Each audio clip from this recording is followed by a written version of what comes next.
Welcome, one and all. This is the Ancient Journey. On today's journey, Murder She Wrote. But before we begin, don't forget, if you enjoy our content, hit that like button, share our video, and subscribe. Now let's get started. The definition of irony as a literary device is a situation in which there's a contrast between expectation and reality. For example, the difference between what something appears to mean versus its literal meaning. Irony can be associated with both tragedy and humor. This is 71-year-old novelist Nancy Crampton Brophy. Now, I'll confess to being an amateur writer of sorts, but I'm nothing on the level of Nancy. Nancy is a published author, a literary giant compared to me, with several published novels, including the stirring 5-novel series, Wrong Never Felt So Right, complete with realistic cover art, and scorching reviews included as well. Now, these novels aren't everyone's cup of tea, I'm sure. Not all of us can handle the deep reads, but with prose such as Nancy's, it's easy to see why she has a niche audience. But I digress. Nancy Brophy's husband, Daniel, is a teacher at the Oregon Culinary Institute. Daniel is respected and well-liked by his students. He's said to keep classes interesting and students on their toes. He's also known to have expertise in creating flavorful dishes with wild mushrooms, often ones that he would forage on his own.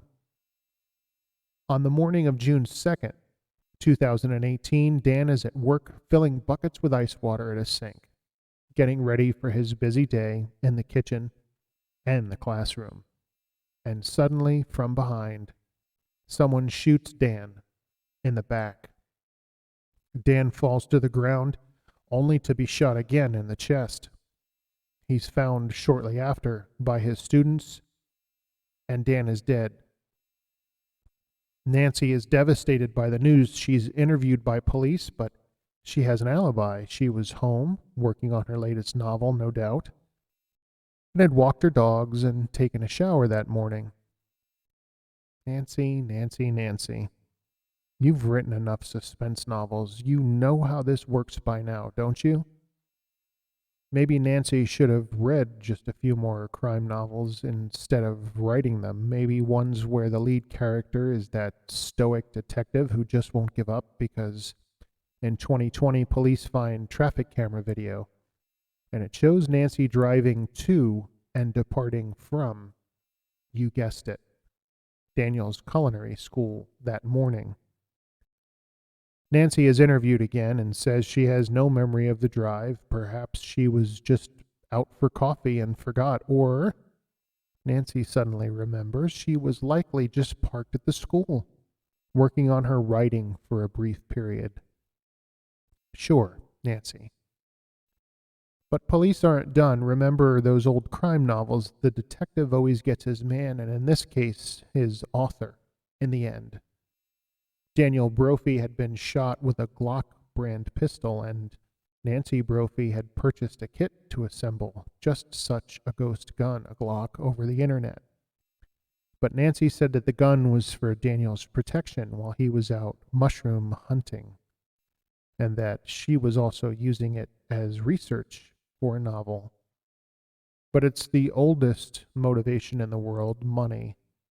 That's what leads investigators to prosecute Nancy. With Daniel gone, Nancy would gain his nearly $1 million life insurance policy and sole ownership of their $300,000 home. Really, Nancy, after writing so many novels, I would have thought you to be a bit more clever.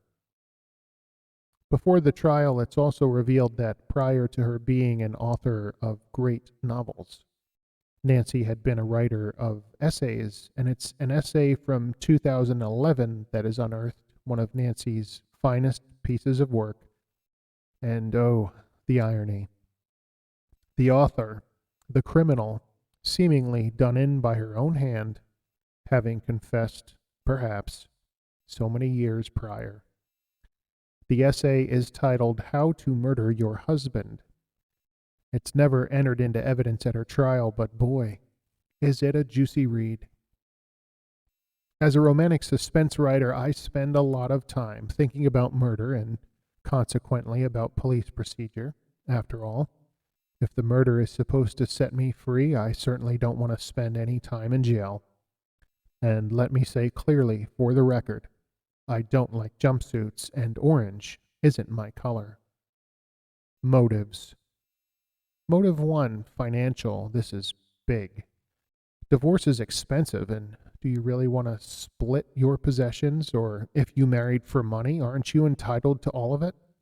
The drawback is the police aren't stupid. They're looking at you first. So you have to be organized, ruthless, and very clever. Husbands have disappeared from cruise ships before, why not yours? Motive 5. It's your profession. Now we're talking. You already possess both skill and knowledge. You have the moral ambiguity necessary to carry it off. Quick hit, and you fade from the scene. Get your payment up front from someone else because life insurance probably won't send a check. What if killing didn't produce the right results? Would they do it again? Could they do it again? What if they liked it? Whoa. There's an idea for a new story. Really, Nancy, it sounds like you're just about at the end of your story. After 2 months of trial, Nancy was found guilty and convicted of murdering her husband. She's set to be sentenced on June 13th, 2022. Thanks for watching, and thanks for sharing the journey.